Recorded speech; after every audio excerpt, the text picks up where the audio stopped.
I'd like to welcome all of you to the forum entitled Humanitarian Action, What It Means to International Displaced Person in Wars.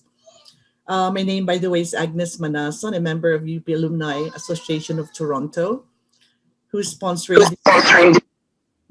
this event right now as part of its education and awareness program.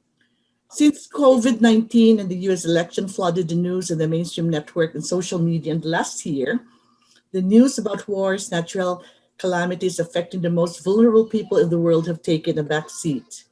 We would like to talk about this topic now to bring back our attention to the plight of internationally displaced persons in wars and natural calamities. I understand that we have quite a number of college students participating in this forum and friends from all over the world that may be encouraged to get involved in humanitarian aid work as a career. For this evening's program, we will start with a brief welcome remarks by our UPAAT President Dr. Alice Herrera, and this will be followed by an introduction of the guest speaker. And there will be a 45-minute presentation by Indai Sajor and then a 15-minute Q&A. So hopefully we'll be able to finish after 1 hour, maybe extend it a little bit to an hour and 15 minutes. So without much further ado, I'd like to give the floor to Dr. Alice Herrera, President of UP Alumni Association of Toronto. Okay, yeah, thank you, Tita Agnes, for that introduction. So good evening, everyone. Magandang umaga po sa inyong lahat dyan sa Pilipinas. My name is Alice Herrera, and I am currently the president of the University of the Philippines Alumni Association of Toronto, or in short, UPAAT. So I was asked to give a brief background on UPAA Toronto. So UPAA Toronto is on its 44th year this year, which means that we have launched in 1977, and our alma mater is the, as you know, University of the Philippines, which is the country's national university and the premier institution of higher learning established in 1908. So we're already more than 100 years old. So it is a university system composed of 8 constituent universities and 1 autonomous college spread throughout 17 campuses in the archipelago. UPA Toronto has currently about 470 members in its roster and about 70% active and lifetime members. But despite the global pandemic, we strive to engage our membership through online webinars and participation in activities from different committees, and one of which is the committee that organized this webinar, namely the Education and Awareness Committee headed by Dr. Meru Salvador. The main purpose of the association is to cater to its members and their needs, as well as cater to the educational needs of students and scholars back in the Philippines. We conduct major fundraising activities to support our scholarship program.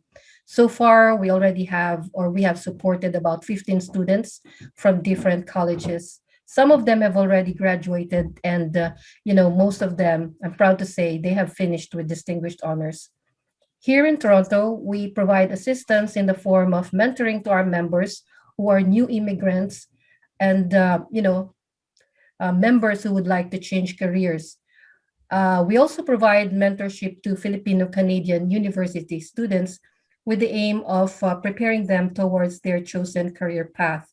And of course, with or without pandemic, we regularly hold some fun-filled virtual events like bingo or even Christmas party. And so, my friends, that in a nutshell is all about UPA Toronto. So thank you and welcome to all. Oh, thank you very much, Alice. And now I'd like to introduce our distinguished speaker. And let me just take a look at, in our flyer, we actually placed a bio, printed a bio of Indai, which says that she has over 30 years of experience working in countries in situations of war, armed conflicts, and natural disasters in many parts of the world. I'd like to emphasize, however, that Indai is also an Ilongga. She's from Bacolod City, same as where I come from. And I've known her for many, many years, starting during the 1970s, during the first quarter storm, where she was very active in the student movement. And later on, she became the director of the Asian Center for Women's Human Rights. And she's really been working in the field of human rights and in all over the world since that time. So last year she was, I believe, in Syria. She spent a great deal of her time in Syria, and before that, in Afghanistan, the Congo, in Darfur. So she has really a lot of experience working with humanitarian aid, and she was, with the UNDP, program manager of UNDP, and then also a human rights officer, and was awarded by the Rockefeller Fellow on Human Security at the City University of New York, and the James Nika Barrow Award by the University of Toronto. Indai actually stayed here in Toronto many, many years ago, and we had a chance to reconnect then. And she was a visiting professor, of course, at the university here in Toronto. So without much further ado, I'd like to give the floor to Indai Sajor, a good friend, a UP alumna, and a good friend of many of us here. Indai? Okay. Thank you. Thank you so much, Agnes, for such a very warm introduction. I would just like to to thank UPAAT, yeah, for organizing this event. I always, as Agnes was saying, I'm really happy to speak, not only because Agnes is a good friend, but you're also my kababayan, and also we all come from University of the Philippines. So it's really for me a privilege to be part of your team, and also to be part of this webinar that we are, working on now. The topic which I will discuss today are basically how we do work in humanitarian response. So I prepared just a short PowerPoint. I will just walk you through what I'm going to discuss, right? Okay, I'm sharing. Can you see it? Can you see the PowerPoint? Yes po, we can see Okay. it. The presentation outline. Now, before I start, this is going to be the outline of my discussion, but I would like to share with you part of this because of the experience of the work that I have done as a humanitarian aid worker, more importantly, as a senior gender humanitarian advisor. So actually, I'm a gender advisor in humanitarian and development context. So I have, as Agnes was saying, I live and work in Darfur, in Sudan, in Afghanistan, in Syria, most of the East African countries. I went to Somalia and many other countries. I also live in the Pacific countries. Yeah. So, and the reason for that was because of my own activism and working in human rights, but also because humanitarian assistance has become so widespread all over the world that the need for other people to come and join and participate in helping other people has become really, a calling for many of us. So I would just like to start that this is the presentation I'm going to go through, which I also went through with Agnes and Alice. I'll discuss what is a humanitarian emergency crisis response. What are the current status of internally displaced persons and refugees? And I'm sure a number of you are handling refugees in Toronto. How does a humanitarian response functions? What are the structures, when there is a humanitarian response, whether it's in Syria, whether it's in Iraq, or even in Bangladesh, or even in the Philippines? How does the humanitarian response is structured?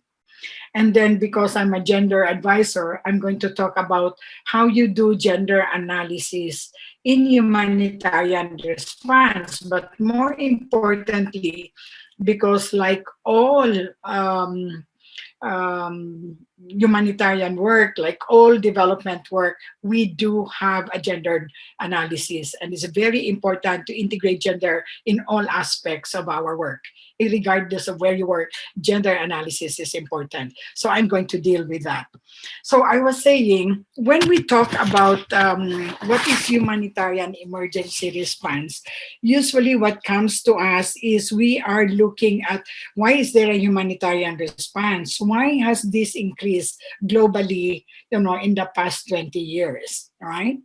When we talk of emergency response, we are talking of a series of events that happened that poses critical threat to the health, safety, and security of communities or a group of people. So a humanitarian emergency response usually happens in situations of wars and armed conflict.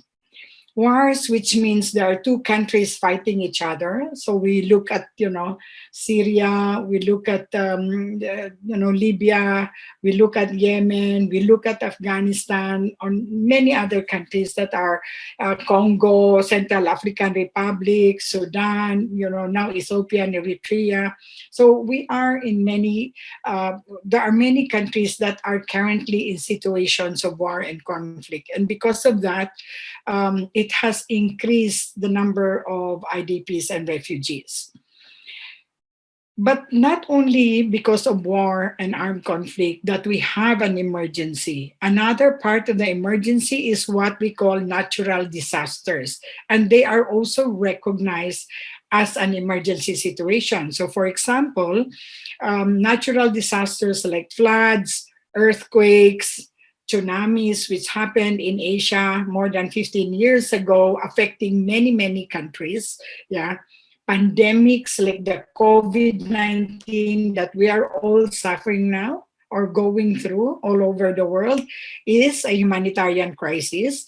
And of course, other issues like chemical warfare, they are all humanitarian crises. So we have both the natural disasters and the war and the armed conflict. But the war is usually long term. Yeah, when you compare it to the earthquake, for example, when it happens in the Philippines, or the floods during the Haiyan, or in the floods that recently happened in Mozambique or in Bangladesh, they are temporary crises that usually can be addressed within 6 months to 1 year. But in situations of armed conflict, we are talking of long term response. Yeah. So for example, in Syria, I was in Syria last year. The war in Syria has been ongoing for the past 10 years. Yeah. And the war in Yemen and the war in Mali, which are internal armed conflicts, but constitute a humanitarian response that results into internally displaced persons as well as refugees, people leaving their country. Now, there are four principles, as we would say, when we are talking of humanitarian response. And it's very important for us to recognize what are these principles. The first one is what we call humanity. Yeah? Humanity is the right to life and dignity. Your life to right and dignity as well as mine, and for all the people around the world. We have the right to life and dignity. Then the second one is impartiality. As humanitarian aid workers, we have to be impartial. Yeah, impartial to mean that our response is solely on the basis of needs. Yeah. So for example, how do you identify the basis of needs? We identify the basis of needs by looking at the situation where we are doing the humanitarian emergency response. Normally, that would intake, if it's flood, that would entail immediate response to saving lives. Yeah, you save people from not drowning. You do emergency response to save people's lives. That is really the core tenet of humanitarian work, and to save people's lives, yeah, to give them shelter, to give them food, to give them clothing. So all of this I will explain further when we are into the structure of humanitarian response. The third principle is neutrality. Now, this is very important. We, as a humanitarian aid worker, or even as a development worker, you have to be neutral. What does neutrality means? It means that whatever humanitarian response we do, we do not favor any side of the conflict. We do not favor any side of the political spectrum, or we do the response on the basis of needs. So we and make sure of that we are not responding in the context of according to the ethnicity of the person, according to the race of the person, or according to religion. We serve everyone, which means in one country, for example, you have Christians, you have Muslims, you have Hindus, all those who have been affected, regardless of your religion, of your status in your community, you will be given aid. And that is what neutrality is all about. You don't say, I will give more aid to this ethnic group, but not that ethnic group because they started a war. I remembered when I was in Darfur, we had to deal with different ethnic groups. But depending on their need, we give them, regardless of who, even if the warring factions, because you are there to save people's lives. So neutrality is really important because of the fact that your aid is for the need and to save lives and not according to race or religion. Then the other one, the fourth principle in humanitarian response is what we call independence. Independence to mean you are not influenced by any political, economic, or military objectives. Yeah. So we are independent. All humanitarian aid workers are independent. We work with the United Nations or with human rights organizations or international non-governmental organizations to give aid to those who have been affected by the crisis. Yeah? So we are not influenced or pushed by any economic, political, or military objective or agenda. So in a humanitarian emergency crisis response, you may be wondering, where is this coming from? How is it being put together? How do we organize this response? Now, one of the things that's really important is to recognize that we do have the United Nations, right? We have the United Nations, and the United Nations, all our countries are member states in the UN. There are 165 countries within the UN. So within the UN, we have what we call the Interagency Standing Committee. Yeah, so I'll go to, can you see this slide? Can you see this slide? Yeah? Okay, I see Agnes. This is what we call the IASC, yeah? The Interagency Standing Committee has its own members, which we call IASC Principal, which is composed of this UN agency, the Food and Agriculture Organization, UNDP, UNFPA, which is the Population Fund, the UN Habitat, which does the settlement, and of course, UNHCR, who handles the refugees, UNICEF for the children, OCHA, this is the Office of the Coordination of Humanitarian Affairs. So this is they are the UN agency that coordinates all humanitarian response. And the head of OCHA is what we call the emergency coordinator. Actually, he is Lauka from Britain now, and he is the one who calls for the emergency response. Yeah. So every time, for example, when the war broke out in Syria and in Yemen, and during the Haiyan in the Philippines, because it was really the strongest typhoon that hit any country, or during the tsunami, or recently the one that happened in Mozambique, the flood, it is the emergency coordinator who calls for the meeting of IASC principals and say, this is a humanitarian crisis, the government of that country. Yeah, remember, we cannot do a humanitarian response unless the government of that country agrees to. So in the case of the Philippines in Haiyan, the Philippine government said, please come, help us, support us. Yeah. In Syria, the same. In Yemen, the same. In Libya or in other countries. You had to do that in tandem with the government. So after the assessment, the IASC principal, this, will have a meeting to discuss on what we call an onset emergency response. Yeah.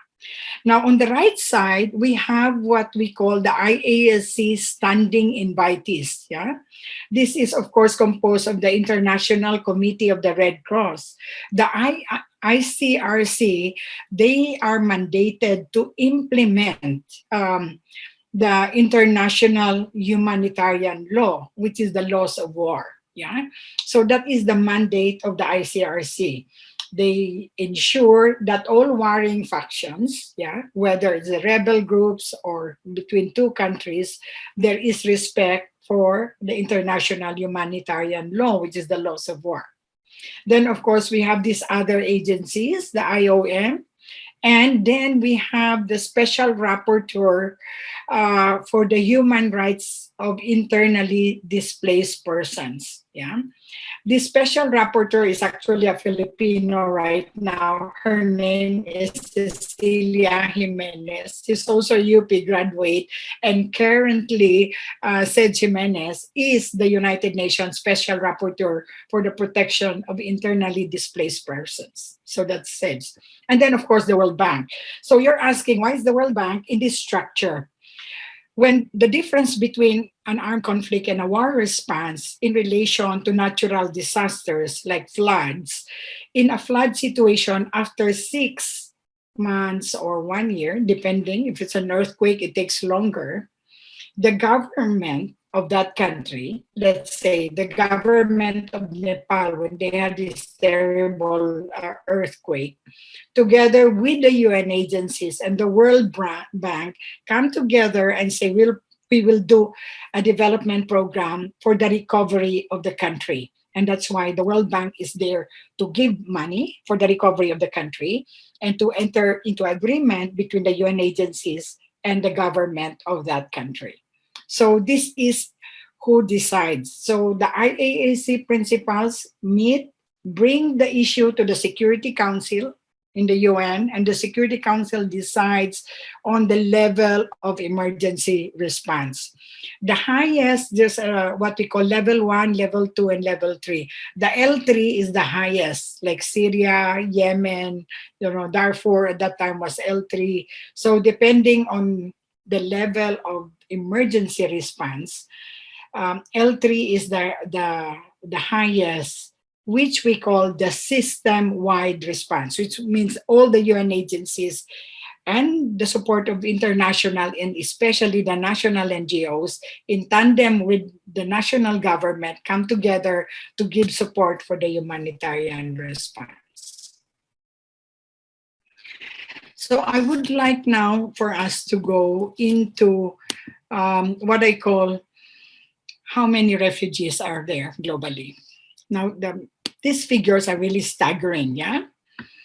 Right now there are more refugees than there was after the Second World War. That's a reality. Actually, the world is more in crisis now than it was before.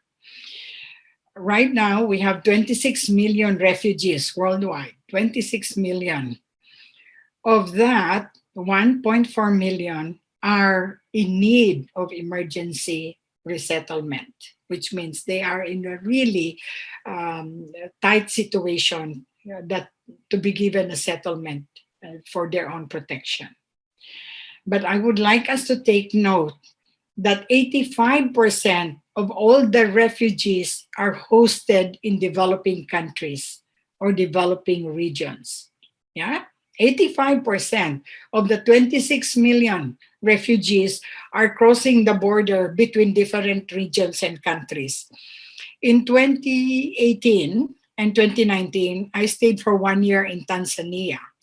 And there we had 3 refugee camps in Tanzania.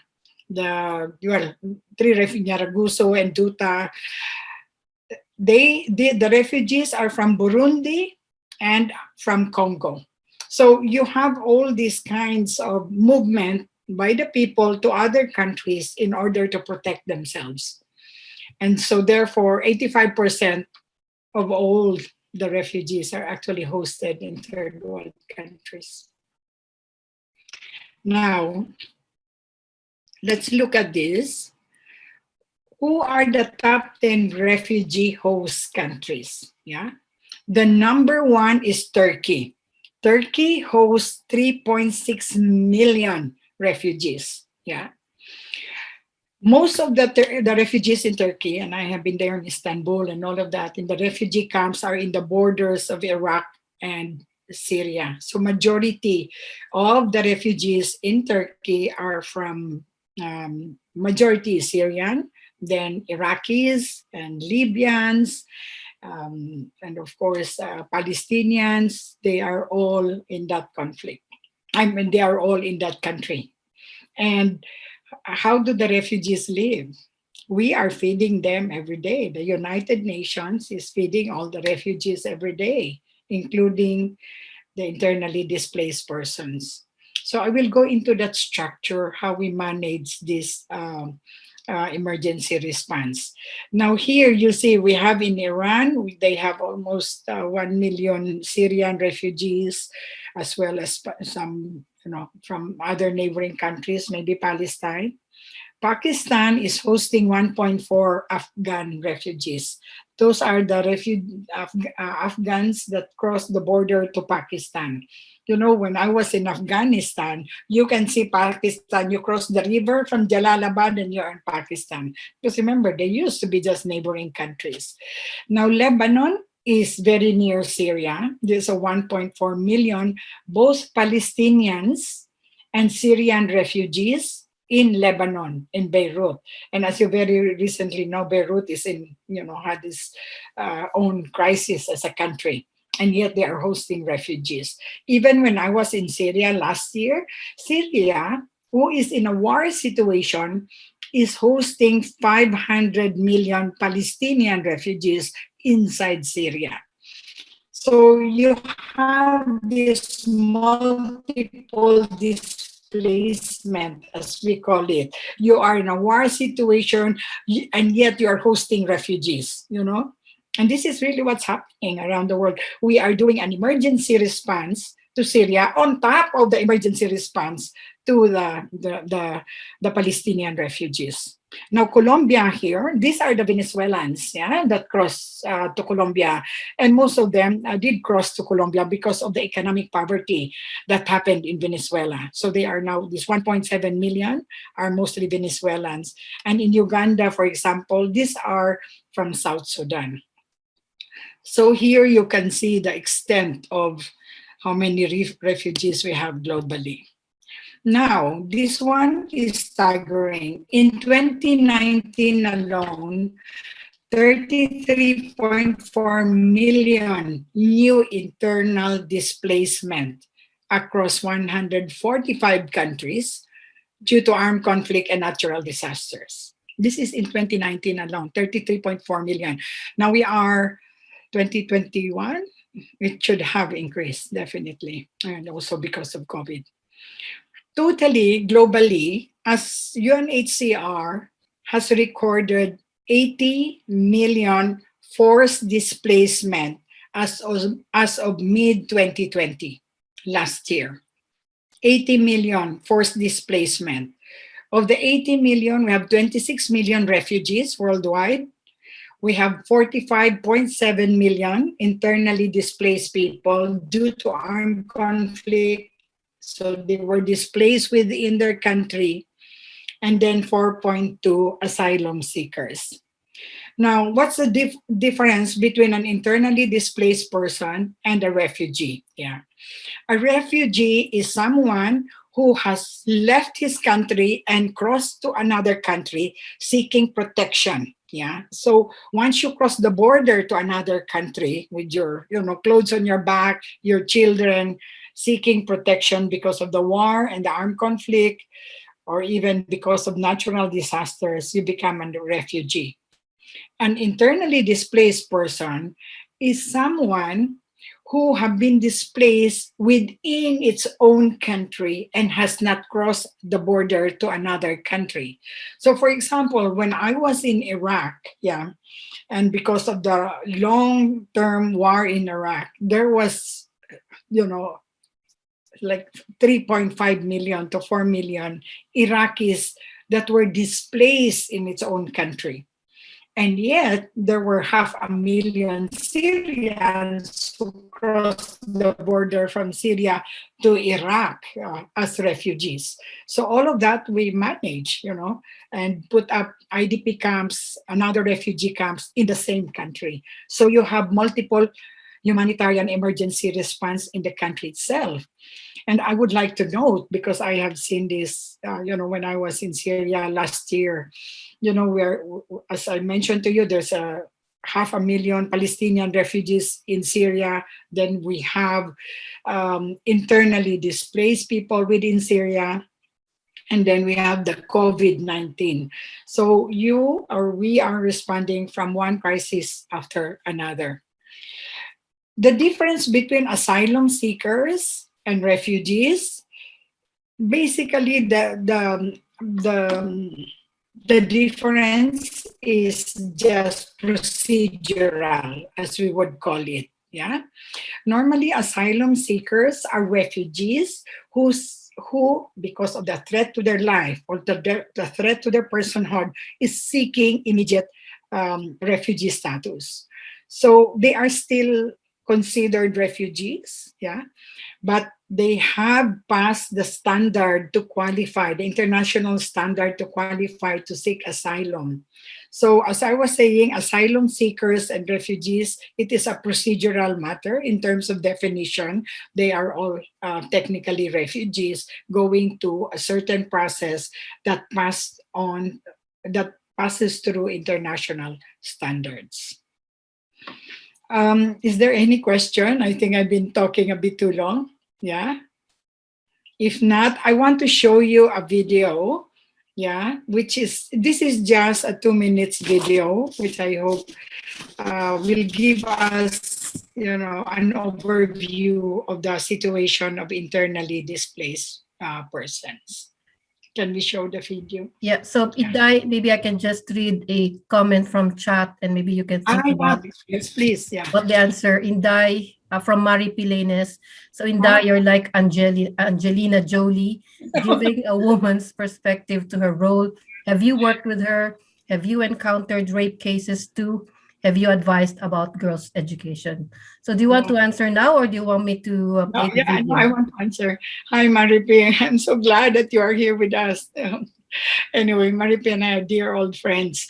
I know I haven't worked with Angelina Jolie, but she went to the countries that I have been. But in terms of girls' education, that's a very good question. In its refugee camp, you see, what I'm showing you in the picture here is the Rohingya refugee camp in Bangladesh. The picture you're seeing on the right side are kids playing inside the refugee camp in Bangladesh. These are the Rohingya. Remember, the Rohingya were the Muslim living in Myanmar that was, been pushed out of their land, and there's a 1 million in one place. So that is a refugee camp. And in all refugee camps, there is a school. We always build a school we call it for grade 1 to grade 7. Yeah. And in some refugee camp, we also have high schools, but that depends on the government. That depends on the budget. But yes, girls schooling, there is a whole attention of that. The UNICEF has actually special program for girls education. Yeah, and also, of course, boys education. So even if the children are displaced and have stopped going to school, the moment they reach the refugee camp, they are told to actually get an exam, and then they are given backpacks and pencils and ball pens and everything to start schooling. So yes, they are all in we make sure and we try our best that they are really in school. Yeah.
Okay, thank you. Thank Videos you. which will be switched on during this event will be.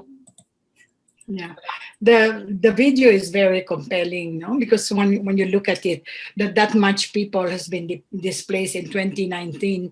I think now in 2021 or even last year there were more displacement. And so when you really look at it, how are we answering this displacement? What are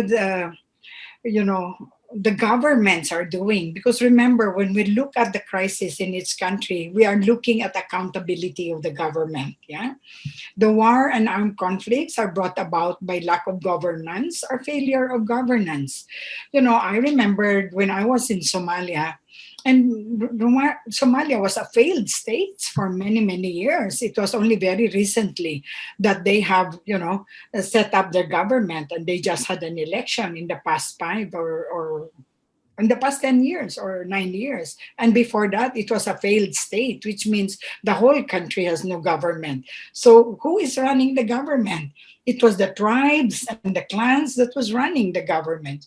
So the failure of centralized government is a big issue right now, because that failure is the reason for why continue armed conflict, continuing disaster happens. Now, I would just like to talk briefly of what constitute multiple humanitarian crises. Yeah? So, for example, um, recently, as it happens, in Syria, we had an ongoing armed conflict. Then we are hosting the refugees. Then we had the COVID-19, and there was a flood. So we call this the multiple displacements, of people. So the people were displaced by the war. Then they got displaced by the floods, or right now, because it's winter time in Syria, and winter time the snow is all over the place, then they are displaced again because of natural weather or climate change. In other countries, it's also the same. So the war continues, the displacement due to the conflict continues, and then you have drought, and people die of famine because they could not plant their food, so they leave their villages and go to another the villages where they can plant, or go to totally different regions so they can live. So these multiple displacements happen everywhere.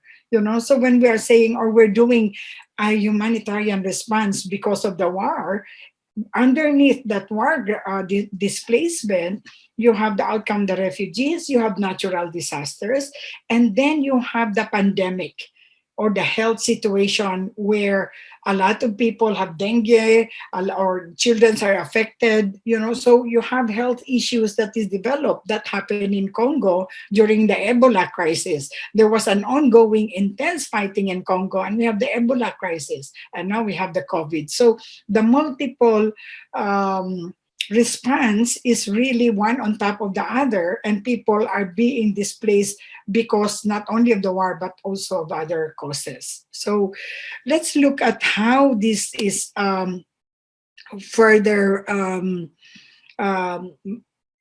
let us look at how are the international community working with the local government doing the response. So I will show you, wait, the slide. Okay. Okay. Okay, can you see this? Yeah? Yes. Okay. Now, have you seen this? Okay, you see this now? Yes. Okay. Now I'm good. Okay, thank you. I'm going to discuss with you how is the humanitarian agency standing committee that comes and do the decision how to do system-wide response. In each country, we have what we call the cluster or sector formation that is led by the United Nations, right?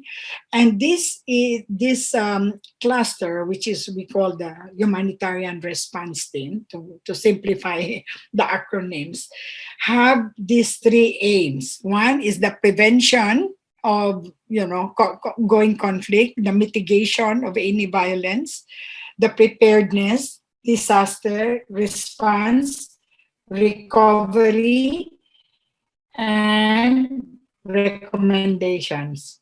That's the arrow, huh? The arrow that goes with it. Now, in every country that the United Nations has a humanitarian response, the Office of the Humanitarian Assistance, which is called OCHA, is the main United Nations coordination agency. They coordinate all the humanitarian response, like in Syria, in Sudan, in Yemen, and there is what we call the head of the UN, which is called the resident coordinator or the humanitarian coordinator. And each cluster has this. Okay. Can you see the blue lines? So we have, for example, water and sanitation sector. The water and sanitation sector, these are a team of engineers, both international and local, who are being employed by UNICEF and other international NGOs that ensures that there is water in the refugee camps or in the IDP camps, and that there is sanitation, which means there are toilets everywhere. Yeah. And that the tents are being set up properly. So the team that does water and sanitation, that's their mandate. Then we have what we call the shelter. These are the people and the team. Again, you have technical people like engineers and as well as humanitarian aid workers that set up the tent. Then you have the protection. Now, this is very important, protection. What does protection mean? I'm always part of protection, although I'm the gender advisor of all these clusters, but I always pay attention to protection. Protection is to ensure that no harm is done to the IDPs or the refugees, right? So if there is any threat to their lives inside the camp or outside the camp when they go out to go to the market or to get firewood, then the protection people ensure that no threats should exist, and if there is a threat, they are duly reported to the government, right? So, and in the protection, you have two subclusters. Yeah, well, three actually, but I would mention the two special one. You have the sub-working group called the gender-based violence. This is a working group that responds to any issues of rape, sexual abuse, mass rape, or any other related issues that constitute other forms of sexual violence.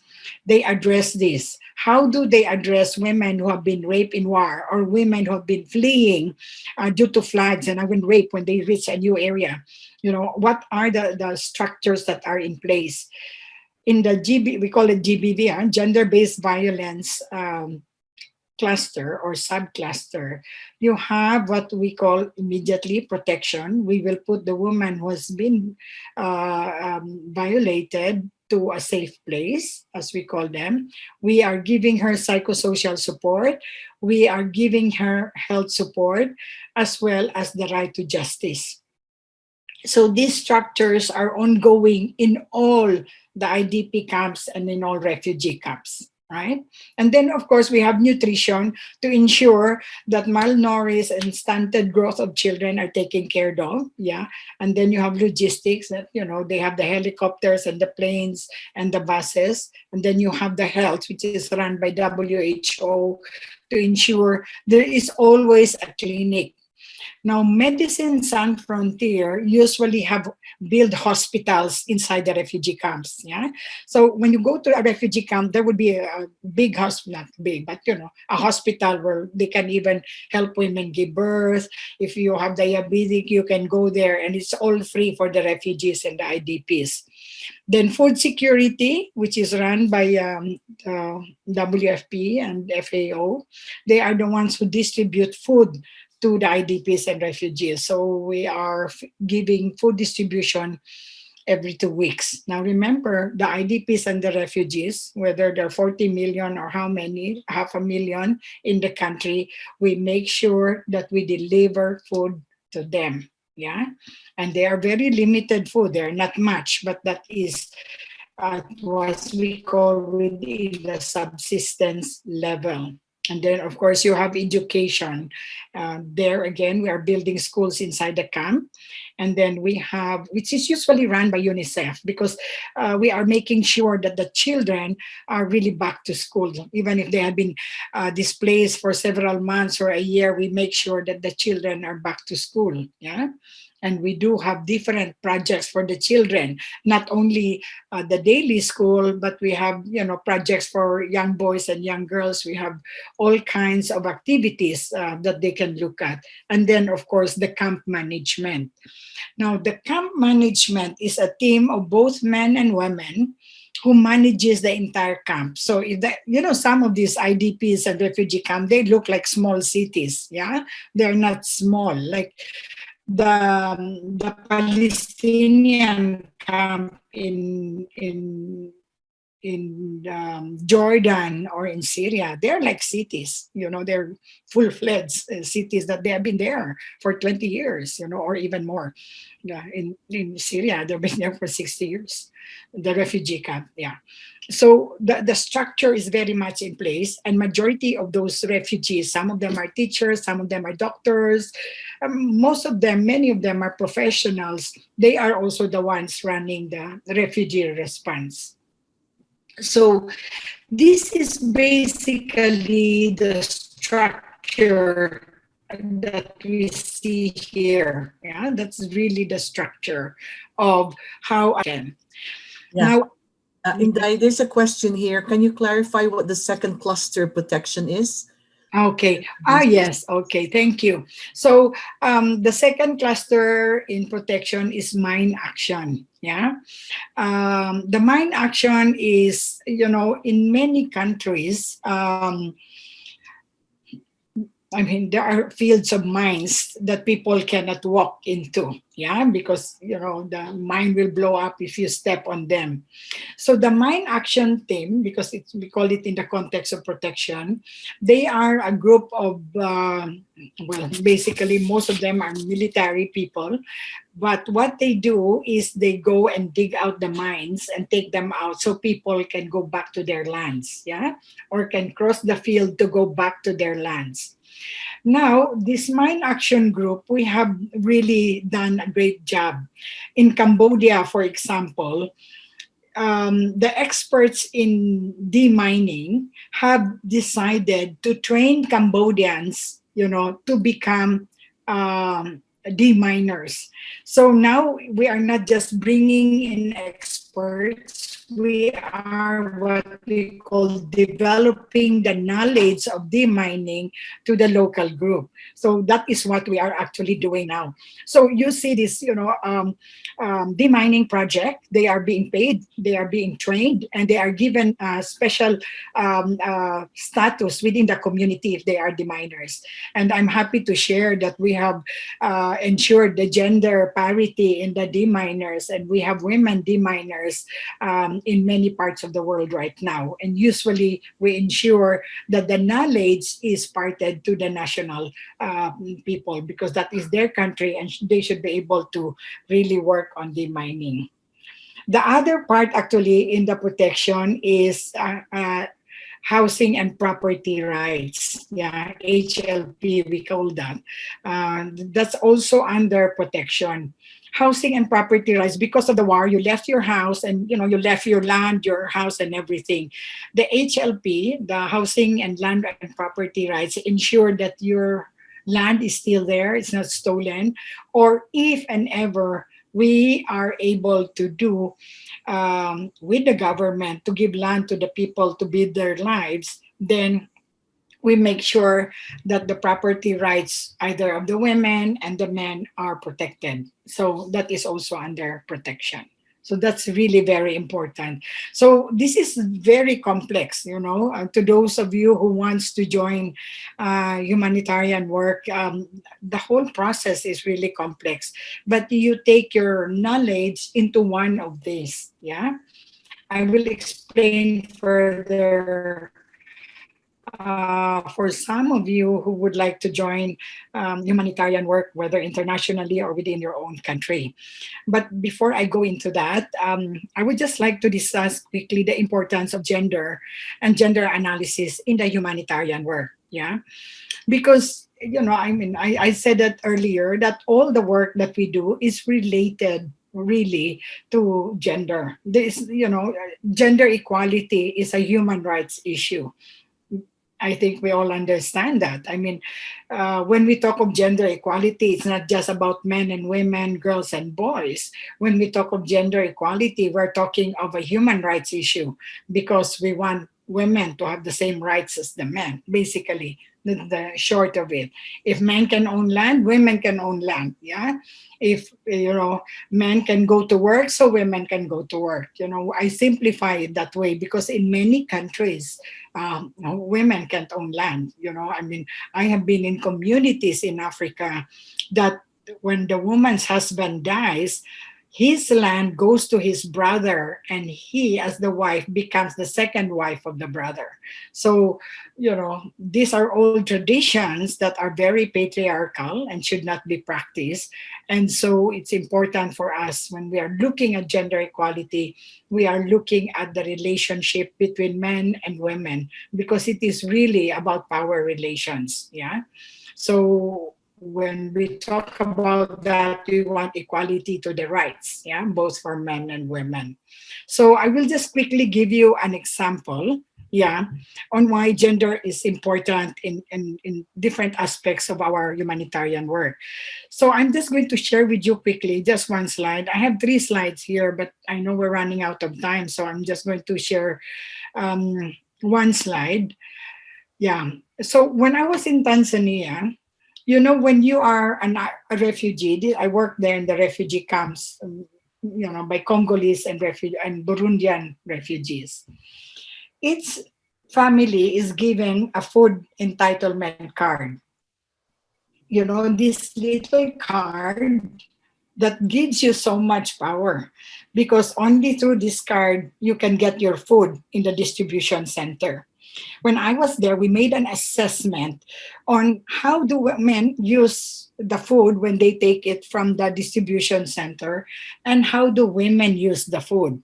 Then we interviewed hundreds of refugees, and most of the men said once they get the food, the salt, the oil, the maize, the beans, and all of this, once they get it, the men said, oh, I would sell it. And then we later found out that the men would sell the food, they would buy alcohol, or they would buy their cigarettes, or, they do it for their own thing. While the women, when they get the food, they make sure that the food is really brought home, and she would sell only the ones that is needed by the family. So here it is, these are the data, So what we decided, because of that study, that gender study, we decided to give the food entitlement to the women. So in the 3 refugee camps, 82% of the women became the food card holder. So these are just the name of the camps, yeah? Now the men complained that they were disempowered because they don't handle the food entitlement, yeah? But when they were entitled, they abuse it. So we shifted the gender relations and gave the entitlement to the women. And this is what happens, yeah? Proper food management, 76%. Women make sure that the food is managed well and that the children are fed. The reduced sale of food, there's a decrease of domestic violence, more respect for women, because that's, you're going around, you have a UNID that allows you to get food. That's power. Yeah, that's really power. No one can get your food except you, And then there's an improved decision making at household level. what does this mean in terms of gender analysis? Which means now the women and the men inside the household share the decision-making process on how and what to do with the food. And if they have to sell the food, what to do with the money. So it's not anymore just the man dictating the women what to do with the food and how he wants to do with the money. There is now a sharing. And by the way, we do have workshops. Yeah, because we have a big amount of domestic violence inside the refugee camp. Yeah, and remember, because of the tradition and patriarch workshop on, we call that engaging men, so that, we tell them why you should stop beating up your wives, and so there's a whole project and program inside refugee camp to end domestic violence. So this is just one small example that I'm sharing with you in relation to why it's important to have a gender analysis and why it's important to promote gender equality. So now, Agnes, please go ahead. Yeah. We're running out of time. It's about 7 o'clock in the evening. But I would like to ask everybody to please stay on. But there are some questions which I don't know. Maybe we should bring it up. We have a Q&A, but maybe you would like to answer this before you go on to another topic, which is how we can get into humanitarian aid work. How do they vet, from Nestor Aureliano, how do they vet refugees overseas prior to accepting them into North America or G7 nations? Are they more stringent in their standard or requirements? Mm-hmm. Very good. Okay, Nestor, this is a very good question, actually, because like when I was in Tanzania, the United States and Canada got more than 10,000 Burundian and Congolese refugees to enter the United States and Canada. But Canada is usually one of the highest to get Congolese and Burundian refugees, among others. So how does the vetting goes? Yeah. So when you become a refugee, depending on the conflict in your country, like for example, the Congo, the Democratic Republic of Congo, has an ongoing war and conflict. So people could not go back into Congo. So after a certain number of years, the international community decides that this group of people can be repatriated to G7 countries, to the United States, to Canada, or other countries. So they are actually being vetted. They pass the standards, the qualification, they're being interviewed, they are being examined, they have to show proof of threat to their lives and all of that. So yeah, it is very stringent actually to be able to get a refugee status. Actually, it's very hard. Unlike what happened to the conflict in Iraq. Yeah, when I was in Iraq, for example, as you very well know, the Yazidi communities in Iraq. Yeah, many of the women were raped and became sex slaves by the ISIS. But what Germany has done is they actually asked, or not asked, they decided to open their doors. Germany got 1 million Syrian refugees to Germany, 1 million or 1.1 million. Yeah, they gave them housing, they gave them jobs, they teach them how to do this. It really depends on the country. But Germany was very wise. I have to tell you the truth. They really choose the educated ones, the doctor Syrians, the nurses Syrians, the teachers, the one with the PhDs, all the learned ones, and the ones left behind are in Jordan and Lebanon. So they were really, because they knew that refugees contribute to the economy of the country. They will pay taxes eventually. So the investment that this country, for example, even Germany recognized that the 1 million Syrian refugees they brought inside Germany will be an added value to the economy of Germany big time. Yeah, it will be. Why? Because you have a group of people who had the knowledge and the labor force to go into your production. Yeah. And so therefore, they will also be paying taxes. They will be buying houses. They will be buying cars eventually. So the issue of having refugees, want us to look at it from the context on how the refugees add to the economy. And Germany has really proven that. Another, if I may say so, I would like to contrapose. Yeah.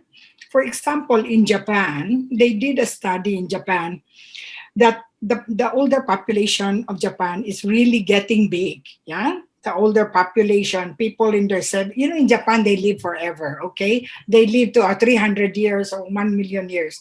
So they have decided that they have so much, people living in Japan, their workforce has become very little. So actually, Japan encourages to get refugees and migrants to work in Japan so that their economy continues. Yeah, so they have to do that. So we have to look at the issue of refugees, much as they are leaving the country under a very, terrible situation. But most of them also return back to their countries eventually when the war stops. Yeah, there were a number of people who went back, even in Darfur and in Sudan. Because your land is there, your identity politics as a Filipino or as a Sudanese or a Syrian is in your country. So a number of them went back to their countries. Not all, but many of them go back and forth. And so that is why we have become globalized. So yeah, it's the refugee situation will globalize the country and the world. Yeah. There's another question here Yeah. from Tin Yeah, Bosco. yeah. With multiple competing humanitarian crises, how does the UN prioritize and allocate resources fairly? And there's another question: how does the UN ensure that resources fully go to those in need? Yeah. Yeah, Okay. box and Hi, check. Tintin. This is really a very good question. Okay. Very good question. Now, me explain as simple as possible. So, the United Nations allocate money. I mean, I'm talking of millions of dollars for each country. Yeah, as part of the humanitarian response to keep feeding the people, the IDPs and the refugees, to ensure that there are schools for children because we are paying for the teachers, yeah, and to ensure that there are clinics and hospitals and all of that. So the allocated funding, whether for Syria or for Bangladesh or for Colombia or for Uganda, all of these are being vetted. So most of the funding are given by the G7, the Europeans, Canadians. You guys give a lot of money to the humanitarian response, but sometimes you also determine, the donor countries also determine where they want to give the money. Like, for example, Canada is quite known for the fact that you want certain portion of the money go to gender. That's what I like. I like Canada. You want to make sure that certain amount of money is for gender projects, to enhance the empowerment of women and women leadership dedicated project. Some government would like their money directly given to the government of that country for the government to do the reconstruction work. That is also fine. But the emergency monthly response is usually done through the UN agencies. And the UN agencies allocate this either to the international NGOs or to the national NGOs. Now, in terms of corruption, there is corruption. We're not going to deny that, because once the money is out into the field, the vetting process starts again, and we have seen, beans that are, cannot be eaten and they cost millions of dollars. How could you buy beans? So uh, there have been a number of recorded corruption. So what are the structures that the UN put in place to avoid this? So now we have put what we call standard operational procedure, to simplify it, in order to ensure that the funding given to the government or to the UN agencies and the INGOs and national NGOs are being monitored. So a whole monitoring and evaluation structure is in place in all humanitarian response. It's still learning, but I wouldn't say it's perfect. Yeah. Yeah. Another question. Maybe I should just go quickly if you guys want to go into, becoming a humanitarian field, or as we say, a humanitarian aid worker. Yeah, my advice is this. I mean, if you are still studying and, you are in the stage of your life, you are deciding whether you want to change career path, which is, for me, I usually encourage a change of career path when it's possible, because then whatever experience you have in the past can be shared also in your new career path. But the humanitarian aid is really very demanding. Yeah. It's really a demanding work. But in order for you to go into the field, of course, you apply for that job. But for you to be taken, you have to have an experience on the ground. You have to. So my advice is you start working in your communities, join the Red Cross or Red Crescent, join volunteer work in your communities. That's a beginning. Like now in the COVID-19, there's so much, volunteer response. Join it, because like me, okay, I'm a senior advisor. I have staff under me. When I look at the CV, I look at what experience you have on the ground. Yeah. Not because you have a master's degree. We don't really look at that too much. What we want to know is you have experience on the ground, that you have done this response. Yeah. Although other titles like a master's degree, they are an added value, but it is your experience on the ground that matters, that you have done volunteer work within your communities, that you have assisted in the distribution, when there was a flood in your country, or assisted in the giving food to the community because of COVID-19. Like here in New York, they have so much distribution centers. I mean, I volunteered to deliver food to the to the undocumented migrant houses. We bring the food to their doors because they are undocumented, they're afraid to go out, so you go and assist on them. So volunteer work is important. Work with the Red Cross or ICRC, or not ICRC, the local Red Cross in your country, and other national NGOs that does community organizing, because a lot of the humanitarian work is your ability to learn from the people. You don't go there as an expert, never. Actually, most of the time you learn more coming out from your deployment than the knowledge you bring inside.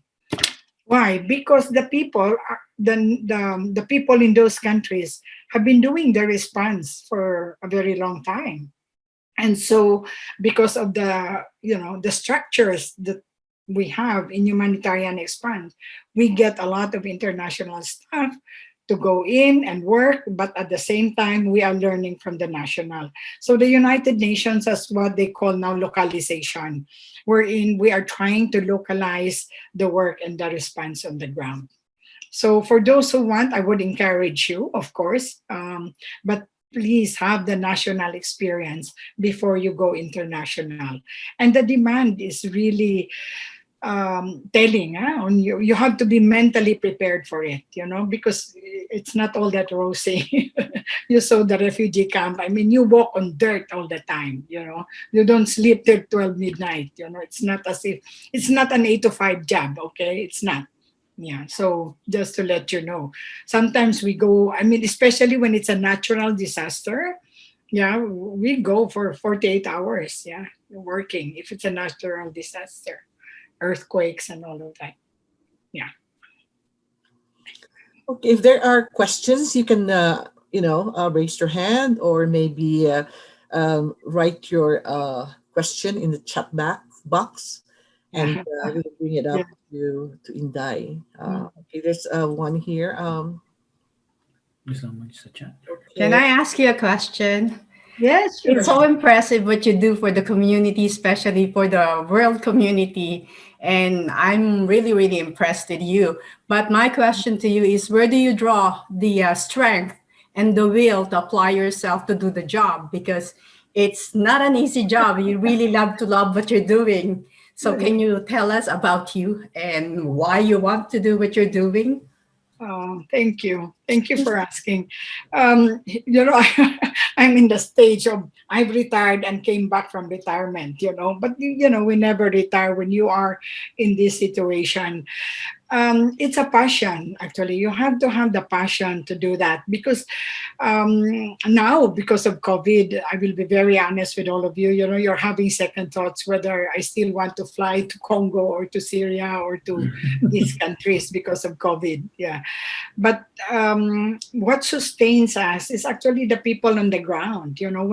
When of course you learn to love the country because you are there with the people on the ground, but also because of the energy that goes with it. So I mean, you eventually have friends from all over the world. I mean, from the countries that I have been to and lived. I mean, like, for example, I live in Afghanistan. I love the country. I mean, really, it brings me to tears what women have to go through in Afghanistan.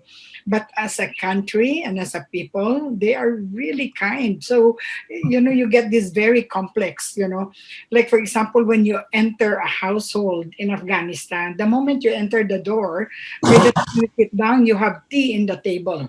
You have food being served to you. They are very sharing people. I mean, even in the most complex situation, they would make sure that they share, um, their food. It's just amazing, and yet the violence in the country continues. So you learn to have friends in those countries. You learn to have those memories that carries you through. But at the same time, and I'll really be honest with you here, it's also painful. I mean, I've been in a situation which I think I went through depression because of the tragedy that you see in front of you, because of the crisis. That's why we have what we call a staff care. We go into counseling. I had to go into counseling too, because you need it. You really need it. When you see the devastation and loss of life, you need it. You have to do that. And then on top of that, you leave your family behind. You leave your children behind. Well, for me, all my kids are adults now. I have two grandchildren. That's a bit different with me. But with my other colleagues who have now young children, I don't encourage them to be a humanitarian worker. You leave them, and it's really sad because they grow up without you, and that happened to me, and I have regrets in my life because of that. Yeah. Thank you. Yes. I have a question. Yes. Yeah, Marlene. I really admire what you do. And the countries that you go to, they are known for violence against women. And how are you surviving? I mean, do you have enough protection from the government or from your co-workers, which means, it's something that needs to be addressed when you go there or apply for a refugee work or humanitarian work like you do. But it's amazing, and thank you so much for the service you do to those people. Yeah, thank you. Yeah, well, in terms of protection, most of my deployment, I have done it through um, through the United Nations, and some of them through NGOs as well. So in terms of when you're working with the UN, we have what we call a security briefing. Yeah. And by the way, if you are deployed to an L3 country, the most emergency, you have to undergo training, what to do when you are kidnapped, You have to undergo what to do when there's firing, how to, when not to open the door. So we have to go into 3-day extensive training with, sometimes real live bullets. We have to go into a training on what to do, how to respond. So yeah, so in terms of protecting ourselves personally, we go through that training. But at the same time, even they tell you that don't talk to your kidnapper, if you're held hostage, don't do this, but do this. You can still make mistakes. Yeah. But when you are deployed to any country, your best friend is the local people. The local people. Yeah, not the international, the local people. They are the one that will save your life. And I went through that myself. It was my local colleagues who helped me and saved me. They knew exactly what they want. When I get deployed, who is my best friend? The drivers. The drivers are all my best friends. Oh my God, they are my best friend because they can make and unmake your life in a situation like that. I remembered when I was in Afghanistan and we knew we were crossing the area where the Taliban was, and the driver told me, and he said, if anything happens, he said, don't worry about me. Well, what came into my mind, if anything happens here, I'm going to kick you out of the driver's seat and I will drive this car myself. But what I mean is that's how you really, support each other. Yeah. Yep. We have another question from Miss Yasmin. So raised hand. Oh, thank you. You saw my hand. I can't see the hand myself. Yeah. Indai, thank you so much. I am so enthralled by what you are saying. I am also very happy to hear that you went back after retirement. So that means there is room for a lot of people who are at the crossroads in their Yes. where they have a lot to give. But, in North America, we might be seniors, but we have a lot to give yet because of our experience and our health and the ability to go everywhere. So thank you for sharing that. Yeah. You shared very, very briefly about having the passion and realizing that this is very demanding. And you also touched base about the whole volunteer, having that experience on the ground, preferably. Start with the national and then you can transfer it to the international. But what about the actual application process? Because if you go to the UN site or the UNHCR site or whatever, how not easy is not the word, but how competitive is that? And how can one manage your resume or your accompanying documents, make sure that you make the short list? Yeah. Any advice on that? Yeah. Okay. Very good question, Yasmin. With the UN has a limitation, after when you are 60 or 65, you can go into the system, but you can come in as a consultant. And that's what I do because I am, we are sweet 16, never been kissed, so we are in that generation. But anyway, what I'm saying is there are international NGOs. A number of my colleagues are in their 70s, in the field. Yeah. Now, one of my colleagues, we were together, he was 73, the other was 68 and all that. They all retired and went back to the field. So what you do is you have the Danish Refugee Council, the Norwegian Refugee Council, come them in Canada, because they also deploy. Mostly they deploy us, Danish, the Oxfam. So the international NGOs are really your pathway. Because it's through the international NGOs that they want senior people.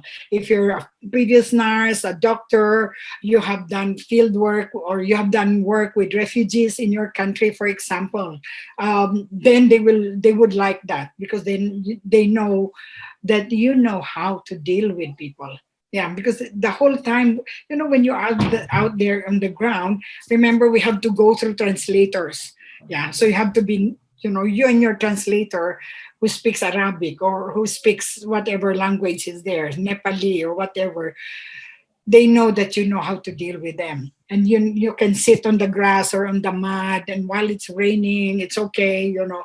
So if you have the experience of dealing, like especially in the first responder category, you really have the opportunity, because that is what they want, and they want seniority, because then you had been through life, you know exactly how to handle the situation. And that's why there was a time that where was that, I think when I was in Amman, Jordan, the four of us, were 60 and above. One of them was 73. Yeah, and he's the one running up and down and volunteering and all of that sort of thing. So yeah, this is a good time to, I would really encourage you to do that and go to this website, because they deploy you for 6 months, that 1 year. Or sometimes they pluck you out for 3 months if it's an emergency, 3 to 6 months. That's what I do now. I do 3 to 6 months, and the rest of the year I just watch Netflix. So yeah. My kind of woman. Sorry, this is a two-pronged question. The second one was language. If you have many language ability to speak many language, Yeah. how can you, is that more marketable? Yeah, definitely. Like if you speak French and Spanish, that helps, or especially Arabic, oh, that really helps if you speak them. You were talking about Tanzania and Pakistan. I speak Urdu and Hindi. Ah, wonderful. African. I speak Kiswahili. So I'm just. Oh, really? You speak Swahili? What is happening in the world there? Because that's my country. Yeah. Oh sorry. my goodness. Tanzania? Yeah. Oh my God. I love Tanzania. I was in Kigoma region where the refugee camps are. I was born in Dodoma. Capital, yeah. Really? Dodoma? Wow, that's the capital now. That's a new capital. Yeah. So, so if you have that experience, that's really good, Yasmin. You can, yeah. Yeah. So in the interest of time, maybe we can accommodate perhaps just the last question from Marie P. Has the UN provided humanitarian response to people displaced by being caught in armed conflicts like the residents in Marawi, Ground Zero, and the Lumads in Mindanao? Yes, Marie P. Actually, there's an OCHA office in Cotabato. Yeah. And several experts. I know 3 of them, and one of them is from Canada, Lori Weisberg. She lived in Cotabato for almost 8 months. Yeah. Lori Weisberg. She's from Montreal now. And she's 75 years old and running to Cotabato last year. She was there in 2019 and part of 2020. Yeah. Lori Weisberg from Canada, 75 years old. She ran the protection operations in Cotabato. And what she actually did there was she assisted in looking at housing, land, and property. That was her mandate. When we are deployed, we have a mandate. You look at the issue of a certain sector. For Lori in Cotabato and Marawi, she was looking at the housing, land, and property, because as you know, Marawi was really devastated and bombed to the ground. So they were putting policies in place to ensure that the people in Marawi still get their land, their housing, and what kind of financial support they should be getting. So yeah, that was very much in place, Maripe. I'm so glad you asked that. And actually the UN has an office in Cotabato. Yeah. Maybe we can just ask one last question. Here, are you okay with that?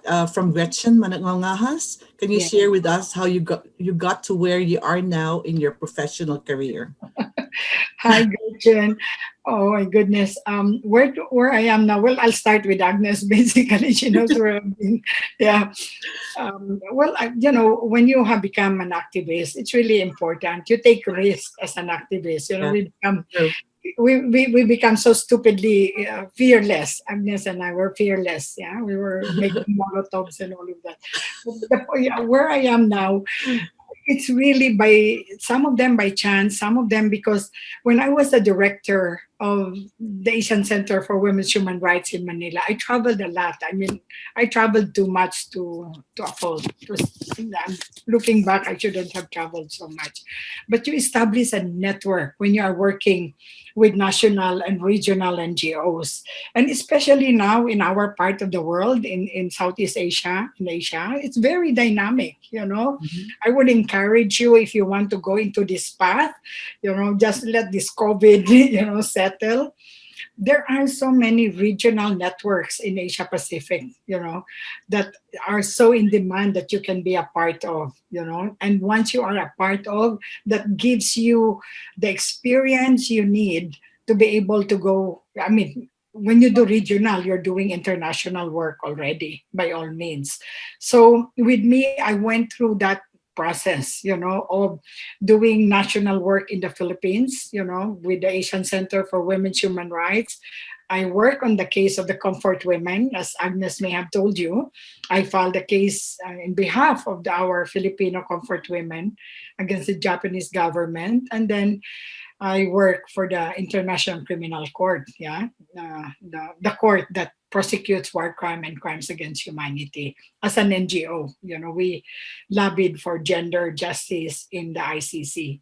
So all of that is so interconnected. Then I started to work with the UN at a very late stage. Actually, work with the UN, di ba, Agnes? Yeah, that's true. So yeah, I work with the UN by literally by chance, because, you know, I always think about what excites me, not more what I get paid or what is that. Oh my God, I like that work. And then I go there and they said it has no money. Oh really? I like it. Okay.